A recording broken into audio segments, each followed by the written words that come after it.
Because at a time, could we hear from J. Russell Jackson, Ann Armstrong, and Joanne, sorry, Joanne, I'm going to mispronounce this, Lappinen? Lappinen.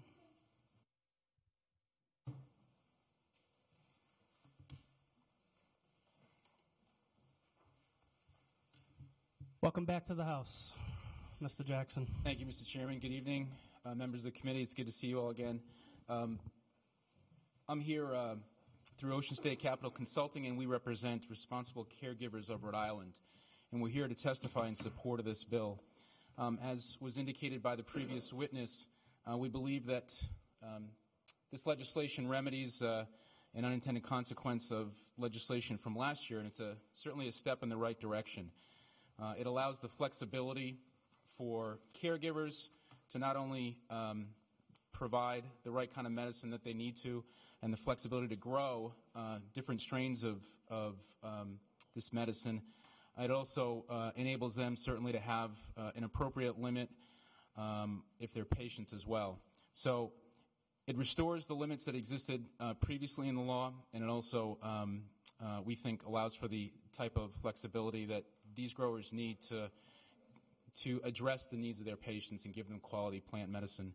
The last thing I wanted to point out was that, at least as far as, and I speak only for this group, RCRI, they also feel as though the distinction between seedlings and mature plants is an improvement in this bill, but they'd like to see in the future perhaps even more clarity and better definition, as they feel as though there's either further distinctions between seedlings, the vegetative stage, and the flowering stage of this plant. So, in conclusion, we support this legislation. We urge you to pass it, put it out to the full House, and I'm happy to answer any questions. Thank you. Any questions for Russell Jackson? Thank you, Russ. Ann? Yes, I want to second everything that's been said so far, and also to say that I've had to turn away people with cancer because I can't produce as much medicine anymore, because with only 12 vegetative plants, that's only going to be 12 flowering plants. I can't make more from nothing. And there are so many inconsistencies and ambiguities in the law that when you're trying to help people, it's very, very hard not to put them at risk or not to put yourself at risk. And I'd like to bring up one other thing that maybe you can fix while you're at it, just a clarification. There are many people who are too sick to smoke cannabis, and they benefit from eating it infused into food-grade oils. So, for example, I'll take an ounce of cannabis and I'll cook it into some oil. This is olive oil, and I'll give it to them to eat. And then I strain out the cannabis and dispose of it. That's gone. Now, the way the law is written, if the Attorney General wanted to hurt me, he could say this is a pound of cannabis, even though it's only an ounce of cannabis that I put into 16 ounces of oil. And that's a terrible thing to tell someone with cancer, that I'm going to cook this into something you can use, but be careful because you could be arrested as a felon for having it. And I hope you'll look at this in the big picture and realize that these little laws, we used to be so afraid of cannabis because we didn't know what it was. But as we're finding what a healing force it is for people, I really think we have to step back and stop looking at restricting and start thinking about enabling. And if I do have any more time left, I'd like to give it to Joanne. So there's a dosing issue. Excuse me? It's a dosing issue. Well, this is 1 ounce of cannabis that I put in a crock pot with some oil, and I cooked it in my oven, and then I strained it. And it's got the cannabinoids infused in here, so someone can take a teaspoon and measure it out like medicine and just drink it, or have it in a cup of tea, or you can put it in capsules. Mm-hmm. But this is still an ounce of cannabis, even though now it weighs a pound. It's because I cooked it into oil. But the way the law is written, it says that if there's even a detectable amount of cannabis in this, it's supposed to count as a pound of cannabis. That it can't be right. And when I read in the paper Mr. Kilmartin actually saying that was his interpretation of the law, and that he would call that a pound of cannabis. Okay, well, I see the Attorney General's office in the room, so I'm sure we'll hear from them later, and maybe they can address that. No, that's not this bill, but it's right. Part of the whole big picture of hurting people who are trying to do the right thing. Right. Okay. Thank you. Thank you, Anna. Any other questions? Joanne? Thank you. I'm the Executive Director of Rhode Island Patient Advocacy Coalition. My name is Joanne Lappinen. The effect of the seedling bill... Thank you, Roberta. Thank you. The effect of the seedling law that passed last year was to reduce patient access to medicine. In most cases, the people who were most profoundly affected were the sickest people and low-income folks. These are people who had caregivers who might be family members, who might be neighbors, who might be their friends. They are unable to produce enough medicine for them because, as was previously stated, you have to have baby plants in order to have grown-up plants. It's just basic. I don't even know if that's called math, but it's logic. And so it is impossible if I am a patient, and this happens a lot. I am a patient. I get proficient at growing for myself. I can take good care of myself. I know someone else who's a patient. They have no way to access medicine. I end up being a caregiver for them. The problem is I don't get to increase my number of seedlings because I took them on. I could go ahead, and if I'm a good caregiver, I'm in demand, and I may be taking care of the sickest patients. I may be taking care of up to 5 patients, but I don't get any more seedlings for them. And there's no reason for us to fear seedlings, really. Seedlings in and of themselves, most of them don't survive. You'll hear from other people talking about how half of them get thrown away because they're unusable. It's not something that we should really fear. So why we're restricting seedlings when it's costing the patients their access to this medicine, and I don't know what we gain by it.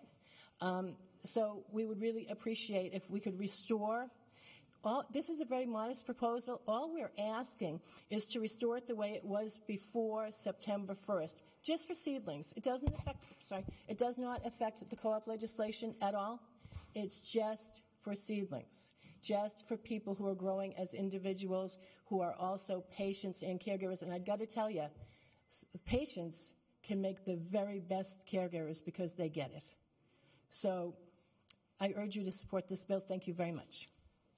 Thank you. Any questions for Joanne?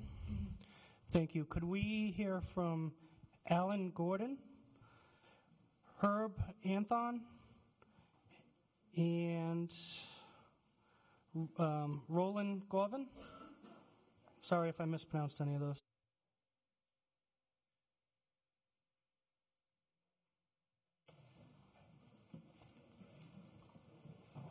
And we understand people could be in the bell room or in the hallway, so we'll call the names a second time. If you're in the bell room and you hear your name called, please come to the committee room and identify yourself to the clerk.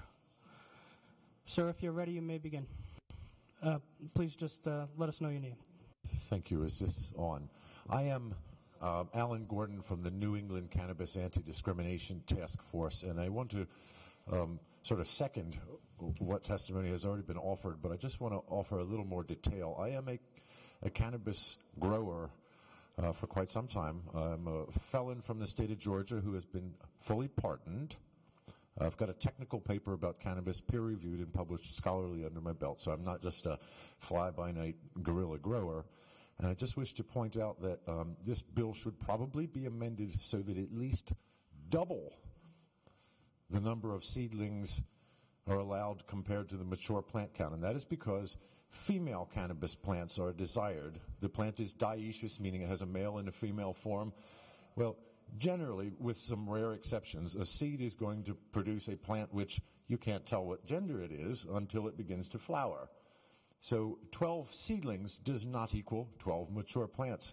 The very best growers in the world would have a very difficult time pulling that off. And a patient who's ill, with Ann Armstrong, I actually had to turn away a cancer patient because of this legislative change. I think it's time to realize that seedlings can't hurt anybody. Extra seedlings aren't a mischief, and I think we should actually, if you mean to have 12 mature plants per patient, you should offer 36 seedlings per patient so that patients have a chance of attaining 12 mature plants. Thank you.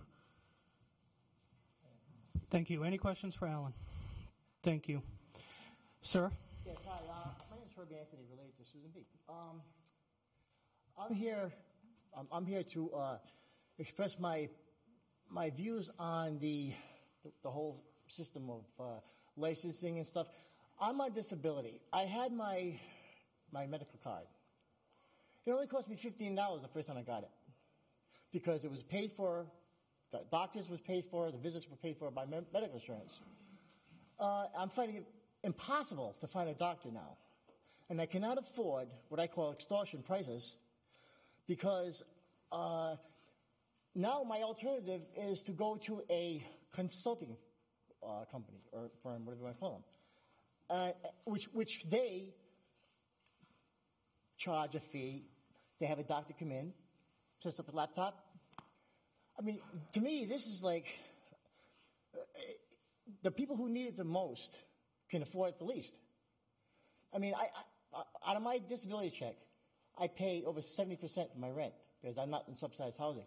Where does that leave me? It doesn't even leave me enough to get the car again. So, and on top of that, the illicit market is still cheaper, and it's just as potent, and it's just as accessible, if not easier.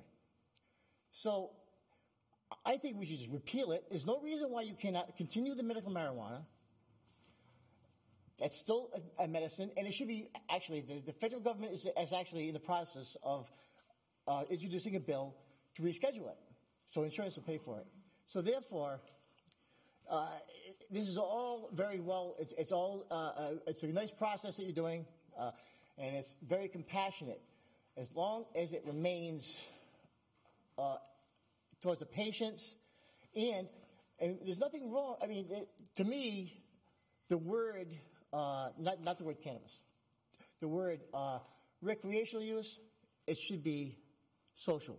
When you go to a bar, do you go to recreational? Herb, if I could ask you to get towards the end. Basically, my point is to keep it affordable, and what they're saying with the plant numbers, did anybody ever sit down and calculate it? I mean, it does take a lot to make a little. And basically, I just have one quote. Ben Franklin, this was his quote: "Beer is proof that God loves us, and he wants us to be happy." Well, my quote is, cannabis, or cannabism, is proof that God loves us, and he wants us to be healthy. Thank you. Thank you. Is Roland Gorvin here? Could Peter Benson and Cheryl Latherty